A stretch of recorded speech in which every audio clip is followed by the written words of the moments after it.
Could this guy be the Red Sox next bullpen weapon?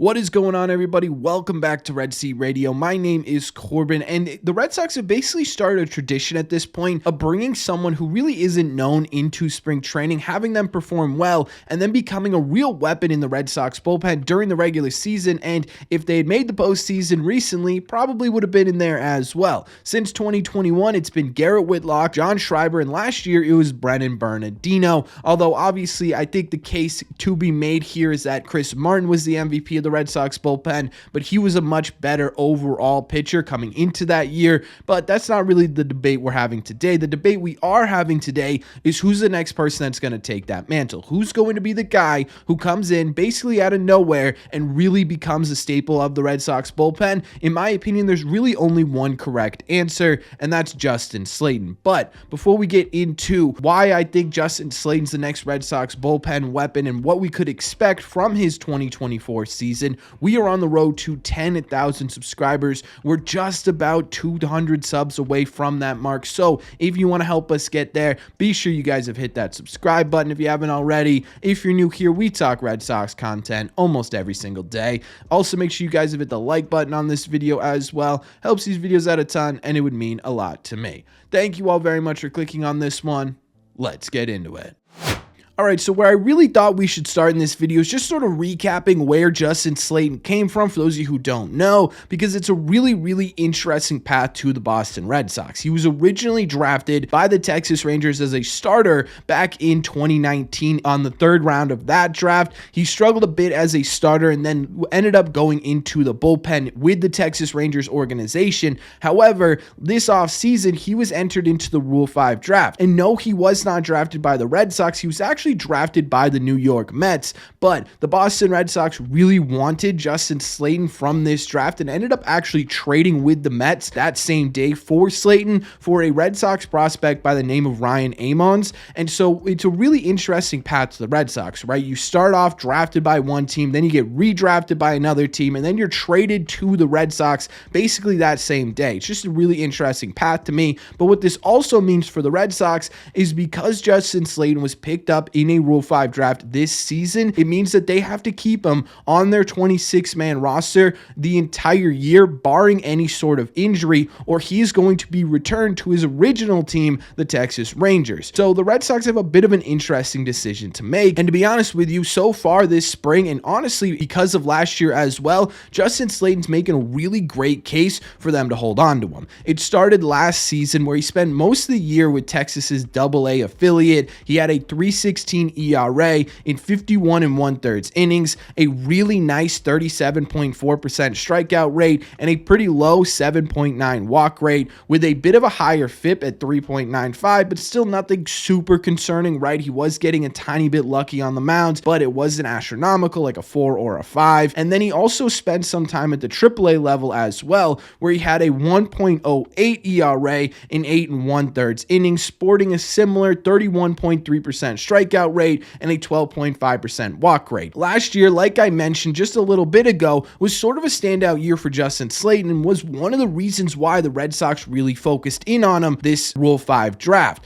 A big part of this is due to the addition to the cutter of his arsenal. In fact, Justin Slaten spoke about this on the podcast To the Show We Go, where he mentioned that he sort of just brought that into spring training, tried it out a little bit, and then everyone was coming up to him saying, man, this might be the best pitch in the minor league organization here. You've got something with this pitch, and ended up leading to that breakout season in AA and the success he saw in AAA, being able to combine that with the rest of his pitch arsenal, which is a fastball, a slider, and a curveball. And this is all fine and dandy, right? This is great to see from a Rule 5 draft pick, but I'm assuming you're sitting there thinking, Corbin, how is this going to translate to him being a secret weapon in the Red Sox bullpen? Well, a lot of that assumption has to do with what he did in minor leagues last year, but a lot of it also has to do with what he's doing in spring training right now. And like I say with every video about spring training so far, yes, I understand it's a small sample size, right? Spring training statistics really don't mean a lot, especially when you're talking about everyday regulars. But when you're talking about players like this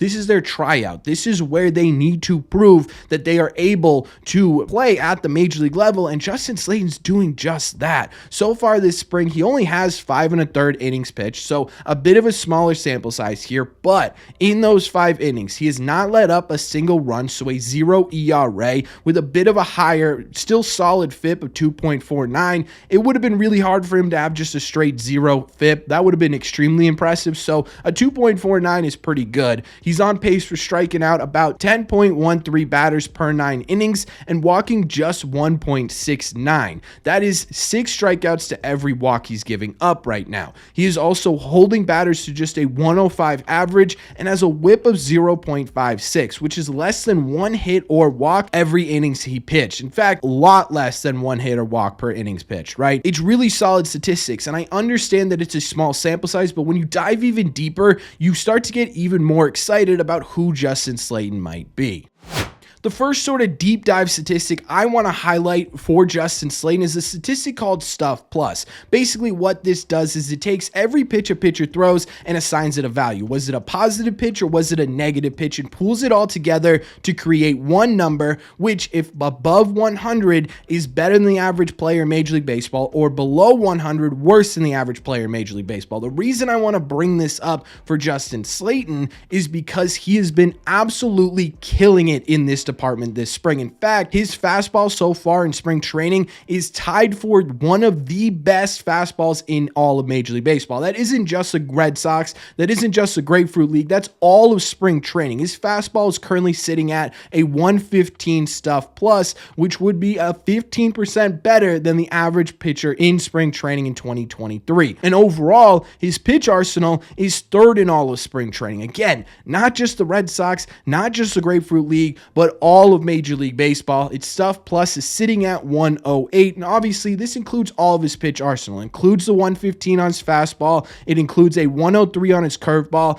a 104 on his cutter, and a 108 on his slider. Not a single one of his pitches during spring training has been a below average pitch offering. Every single one of them has been an above average offering on the mound so far this spring for Justin Slaten, and that is really, really impressive. On top of that, another statistic I want to mention in this video, Justin Slaten has been on StatCast 3 times this spring. In that time span, he has gotten 14 swing and misses on 32 pitches, which resulted in a 44% whiff rate, which would have been towards the top of Major League Baseball last year. Just for reference here, Chris Martin had a 23.3% whiff rate in 23. Chris Martin, obviously the best reliever the Red Sox had, and in all fairness here, he was well below average when it came to whiff rate, but I just wanted to give you guys a point of reference that Justin Slaten had basically doubled Chris Martin's number from last year so far this spring. If you take a look at those 2 statistics, I understand this is a small sample size, and I understand that obviously spring training statistics are much different than actual regular season statistics,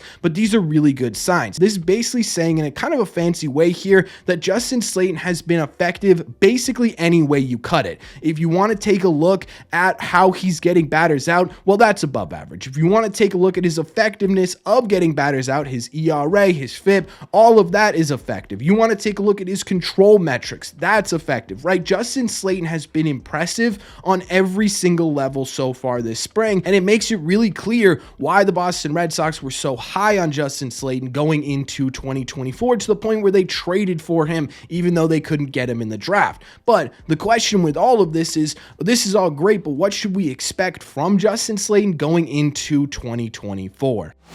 Well, for starters, he still needs to earn his spot on the big league roster. Despite everything he's done so far, his spot isn't guaranteed, right? There are a lot of players fighting for a roster spot in that Red Sox bullpen. Slaten doesn't have any major league experience, so he's still gonna need to battle here. We're already basically 2/3 of the way through spring training. There's only 15 games left until the start of the major league season, with a couple of doubleheaders mixed in there, but 15 days essentially left. Either way, he's got 15 days to continue to impress and ensure his spot on the major league roster. Now, obviously, I think he's got a bit of a foot forward here, mostly because if he isn't on the roster, he gets returned to the Rangers, but also because of what he's doing this spring. So I think there's a pretty good likelihood we see him start the year with the big league club. And then from there, what does it look like? In my opinion, it's going to be starting in a bit of a lower leverage type role. Maybe not like a mop up, clean up type position, but a 6th inning guy. You need to get to the 7th and 8th to get the big hitters in here. The reason I think that is because right now you've got a lot of guys in this Red Sox bullpen who have proven leverage experience, right? Chris Martin, what he was able to do last year, Kenley, and basically his entire career has been high leverage.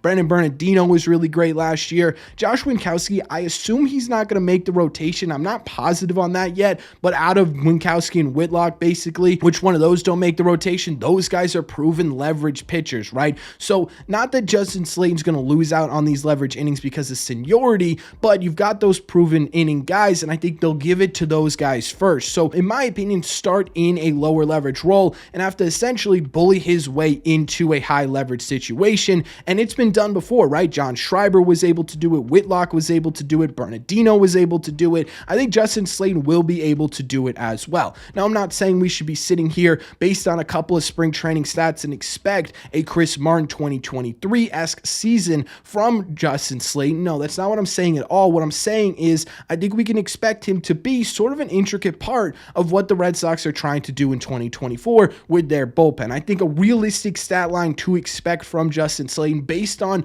what he has been able to do this spring, what he was able to do last year, and what he's been able to show is sort of an ERA right around that 3 even mark, a nice FIP that sits a little bit higher, maybe not too much higher, like a 3.3 or a 3.4, and then that strikeout and walk rate sitting about what it was when he was pitching in AA and AAA, because that's essentially what he's been able to do throughout his entire career. If he can keep the strikeouts high and the walks low, I think he'll be pretty successful in Major League Baseball, and he's proven he can do that at a consistent level in the minor leagues, so I'm expecting that to continue as he gets towards Major League Baseball. Maybe they drop off a little bit, but I'm not expecting anything crazy, and I truly think this is 100% doable from Justin Slaten because of what we are seeing so far this spring. And again, I understand it's a small sample size, but you're not going to get a massive sample size from these relievers. These small sample size determine roster spots, so you got to really take a look at them, especially with guys like Justin Slaten who are fighting for this position, because he is going 100%. He's working on things for sure, but he's also trying to make this team. And so in my opinion, we're looking at small sample size. It just depends on who we're looking at. Either way, I think Justin Slaten has a real opportunity here to be the next sort of bullpen ace that the Red Sox have had, a new one basically every single year since 2021, and honestly before that as well. But that's just my opinion. So let me know in the comment section down below. What do you think of Justin Slaten? Do you think he could be a bullpen ace for the Boston Red Sox this year? Do you think there's someone else that you have in mind as sort of that surprise secret weapon? Let me know all your thoughts on Justin Slaten as a Red Sox bullpen ace in the comment section down below. As always, if you made it to the end of this video, do me a favor. Make sure you guys have hit that subscribe button. Like I said, we are on the road to 10,000 subscribers. You clearly enjoyed the video. If you made it to the end here, you might as well hit that sub button. Also, make sure you guys have hit the like button on this video as well. Again, it really helps these videos out a ton, and it would mean a lot to me. Thank you all very much for clicking on this one, and I will see you in the red seats.